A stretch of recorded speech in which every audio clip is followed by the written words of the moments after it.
Hello everyone, today I'm going to show you how you can fly a drone step by step, whether you are a beginner or a pro, and by the end of this video I'm going to share with you some tips. You see, one of the biggest reasons I picked DJI Mini 3 Pro is its lightweight design. It weighs under 250 grams, which means in most countries I don't need to register it. That makes it super easy for travel and flying without extra paperwork. Before flying your DJI Mini 3 Pro, first insert the battery securely and then press and hold this button to power it on.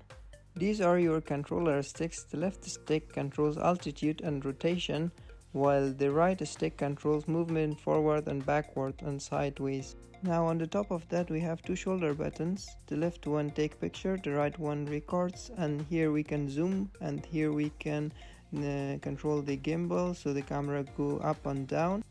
And in the bottom you can see that we have two buttons. You can customize this as well to quickly access the features like camera setting. Here we can check for the number of our satellites, the signal, and the charge of our battery. So here it shows the distance and height, that how much our drone is away from us. So before we take off, I want to share with you an important tip for your first flight. Always take off in a wide open area with no obstacles around. This helps you avoid crashes, and especially with trees, buildings, or power lines.